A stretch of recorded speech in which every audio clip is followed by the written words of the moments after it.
Hello dear students. इस lesson में हम एक पागल हाथी की कहानी पढ़ेंगे, जिससे हमें ये पता चलेगा कि हमें अपने जीवन में क्रोध पर काबू रखना चाहिए, क्रोध पर नियंत्रण रखना चाहिए, अपना कंट्रोल रखना चाहिए। क्योंकि इस कहानी में जिस तरह पागल हाथी के बारे में बताया है कि पागल हाथी को क्रोध आने पर, गुस्सा आने पर उसका किस तरह से नुकसान होता है, उससे हमें यही सबक सीखने को मिलता है कि जीवन में हमेशा क्रोध पर नियंत्रण रखना चाहिए। एक पागल हाथी की मन की स्थिति का बारे में इस कहानी में बताया गया है, जिसे अपनी बाद में गलती का एहसास हो जाता है और फिर वो प्रेम पाना चाहता है, लोगों से प्यार पाना चाहता है। तो आइए अब हम इस कहानी को पढ़ना स्टार्ट करते हैं। मोती, उस हाथी का नाम होता है मोती।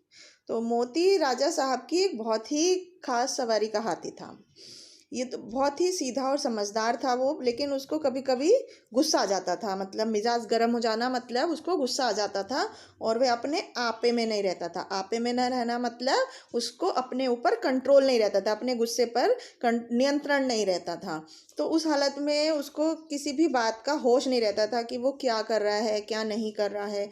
तो वो अपने महावत की भी नहीं सुनता था। महावत मतलब जो हाथी को चलाते हैं, कंट्रोल करते हैं, उसको महावत बोलते हैं। महावत को भी वो नहीं सुनता था। एक बार वो इसी पागलपन में, एक बार उसका मिजाज गर्म हो गया और उसके पागलपन में उसने अपने महावत को भी मार डाला। तो जब राजा साहब को इस खबर का पता चला तो उन्हें बहुत गुस्सा आया राजा साहब को, और उन्होंने मोती की पदवी छीन ली। पदवी मतलब जो उनका प्यारा हाथी था उससे उसको हटा दिया, उसे राजा साहब की सवारी से निकाल दिया और दूसरे हाथियों की तरह उसको भी लकड़ियां ढोनी पड़ी। उसके ऊपर लकड़ियां ढोकर ले जाने लगे, पत्थर लादने लगे और शाम को उसको पीपल के नीचे मोटी जंजीरों से बांध दिया जाता। शाम के समय पीपल के पेड़ के नीचे जैसे दूसरे हाथियों के साथ व्यवहार होता था, ऐसे ही अब उस हाथी के साथ होने लगा। रात्रि बंद हो गया, उसके सामने सूखी सूखी टहनियाँ डाल दी जाती थी और उन्हीं को चबाकर उसको अपनी पेट की भूख को बुझाना पड़ता था। अपनी इस दशा को अब वो अपनी पहले की दशा से मिलाता था। मतलब अब उसकी जो स्थिति हो गई थी वो, और जो पहले उसकी स्थिति थी जब वो राजा साहब का प्रिय हाथी था, तो वो उससे उसकी तुलना करता था और सोचकर बहुत ही ज़्यादा परेशान हो जाता था, बेचैन हो जाता था। वो सोचता, कहाँ मैं पहले राजा साहब का इतना प्यारा हाथी था और अब आज मामूली सा मजदूर हूँ। तो ये सोचकर वो बहुत ज़ोर ज़ोर से चिंघाड़ता था और उछलता था, बेचैन रहता था। एक दिन उसे इतना जोश आया कि उसने उन लोहे की जंजीरों को तोड़ दिया और वहां से जंगल की तरफ भाग गया। तो जब राजा साहब के आदमी उसे पकड़ने के लिए गए तो डर के मारे, उसके हाथी के पागलपन की वजह से कोई भी उसके पास नहीं गया। जंगल का जानवर जंगल में ही चला गया। मतलब सबको पता था कि वो पागलपन है उसके अंदर, उसको कभी कभी बहुत ज़्यादा गुस्सा आ जाता है और उसको अपने ऊपर कंट्रोल नहीं होता है। लेकिन अभी तो वो हाथी अपने आप को वहाँ से आज़ाद करके इसलिए भागा था कि वो पहले जैसा हाथी बनना चाहता था, पहले जैसे राजा का प्यार पाना चाहता था। तो जंगल पहुंचकर वो अपने साथियों को ढूंढने लगा हाथी। तो जब उसे के गले में रस्सी और पैर में टूटी हुई जंजीर देखी तो उसके साथियों ने उससे मुंह फेर लिया। मुंह फेर लिया मतलब उससे नाराज हो गए और अपने अपने अपने रास्ते चल दिए। तो उन्होंने समझा कि मोती ने क्या किया है, अपने मालिक के साथ कोई धोखा किया है।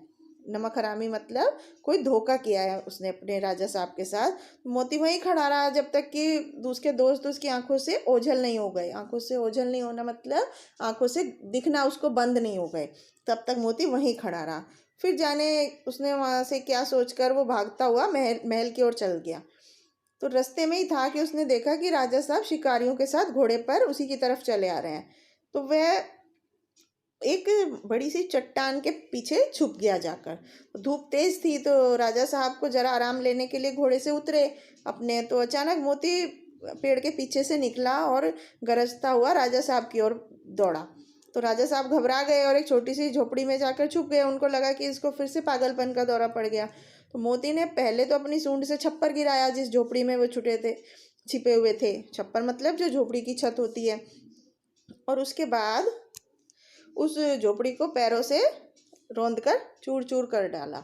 मतलब पैरों से दबा दबा कर उसको पूरा तहस नहस कर दिया। अब उसके झोपड़ी के अंदर राजा साहब को बहुत ज़्यादा डर था। डर से वो उनका बुरी हालत हो गई थी और जान, उनको लग रहा था कि अब तुम्हारी जान नहीं बच पाएगी। लेकिन आखिर में उनको कुछ नहीं सूझा और वो अपनी जान पर खेल कर पीछे की दीवार पर चढ़ गए। और दूसरी तरफ कूदकर भाग गए वहाँ से। तो अब मोती छप्पर को अपने पैरों से रौंद रहा था, उसको पैरों से कुचल रहा था, और उसने धक्का देकर वो दीवार भी गिरा दी जिस पे से कूदकर राजा साहब भाग गए थे। तो जब राजा साहब उसको उस झोपड़ी के अंदर नहीं मिले तो उसने वहाँ की बाकी दीवारें को भी गिरा दिया और वो जंगल की तरफ चला गया। तो घर लौटकर जब राजा साहब ने फिर से ढिंढोरा पिटवा दिया कि आज जो भी आदमी मोती को जिंदा पकड़ के लाएगा वो उसे 1,000 रुपया इनाम देंगे। कोई आदमी इनाम के लालच में उसे पकड़ने जंगल में तो गए, लेकिन उन सब मर गए, उनमें से एक भी नहीं लौटा। अब मोती के जो महावत था उसका एक लड़का था, उसका नाम था मुरली। वो सिर्फ 8-9 साल का बालक था, बच्चा था तो वो मुरली बच्चा, लेकिन उसमें हिम्मत बहुत थी, वो हिम्मत का धनी था, उसमें हौसला बहुत था। तो उसने कमर कसकर मतलब उसने अपने मन में पक्का इरादा कर लिया कि अब वो मोती को पकड़ कर ही लाएगा। तो उसकी माँ ने उसको बहुत समझाया और लोगों ने भी मना किया, लेकिन उसने किसी की भी बात नहीं मानी और वो जंगल की तरफ चल दिया मोती को पकड़ने के लिए। तो जंगल में एक पेड़ पर चढ़कर वो इधर उधर देखने लगा, तो उसने देखा कि वह सिर झुकाए उसी पेड़ की ओर आ रहा था जो मोती था। तो उसकी चलने के ढंग से उसको ऐसा लग रहा था कि उसका मिजाज अब सीधा हो गया है, मतलब उसका जो पहले वाला तरीका था वो अभी नहीं है। तो जैसे ही मोती उस पेड़ के नीचे आया जिस पर वो मुरली खड़ा हुआ था, तो उसने पेड़ के ऊपर से पुचकारा, मोती, प्यार से उसने मोती का नाम पुकारा। तो मोती इस आवाज़ को तो पहचानता था, क्योंकि मुरली अपने पिताजी के साथ उस हाथी के पास जाता था। तो वो वहीं रुक गया और सिर उठाकर मुरली को देखकर पहचान गया, क्योंकि ये वही मुरली था जिसे अपनी वो सूंड पे बिठाकर अपने मस्तक पर बिठाता था। उसने अब उस मोती को एहसास हुआ कि मैंने ही उसके बाप को मार डाला है, मतलब मोती ने ही अपने महावत को अपने गुस्से में मार दिया था। तो ये सोचकर उसने सोचा कि अब ये उसी का ही बालक है, उसी का बच्चा है, तो उसे उस पर दया आ गई। खुश होकर वो अपनी सूंड को हिलाने लग गया और मुरली उसके मन के भाव को पहचान गया। मुरली को ये समझ आ गया कि अभी इसको गुस्सा नहीं है, ये इसका मन में मेरे को प्यार करने का भावना है। तो वो पेड़ से नीचे उतरा और उसकी सूंड को हाथ से सहलाने लगा, थपकियां देने लगा। फिर उसने बैठने का इशारा किया, लेकिन मोती बैठा नहीं। मोती बैठा नहीं और मुरली को अपनी सूंड से ही उठा के पहले की ही तरह अपने मस्तक पर बिठाया और राजमहल की ओर चल दिया।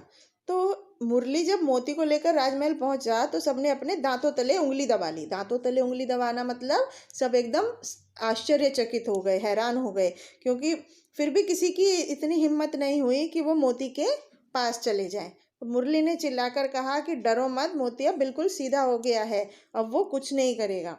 तो राजा साहब भी डरते डरते मोती के सामने आए। उन्हें भी बहुत आश्चर्य हुआ और कि वही पागल मोती कैसे गाय की तरह सीधा हो गया। तो उन्होंने मुरली को 1,000 रुपये का इनाम दिया और उसके बाद उसे अपना खास महावत भी बना लिया। मोती फिर से एक बार राजा साहब का सबसे प्यारा हाथी बन गया। तो बच्चों, इस कहानी से हमें क्या शिक्षा मिलती है, क्या इस लेसन का उद्देश्य है कि हमें क्रोध की अधिकता से बचना चाहिए। मतलब हमें कभी भी क्रोध, गुस्सा ज़्यादा नहीं करना चाहिए, क्योंकि उससे बाद में हमें पछताना पड़ता है। क्रोध से हमेशा हमारा नुकसान ही होता है।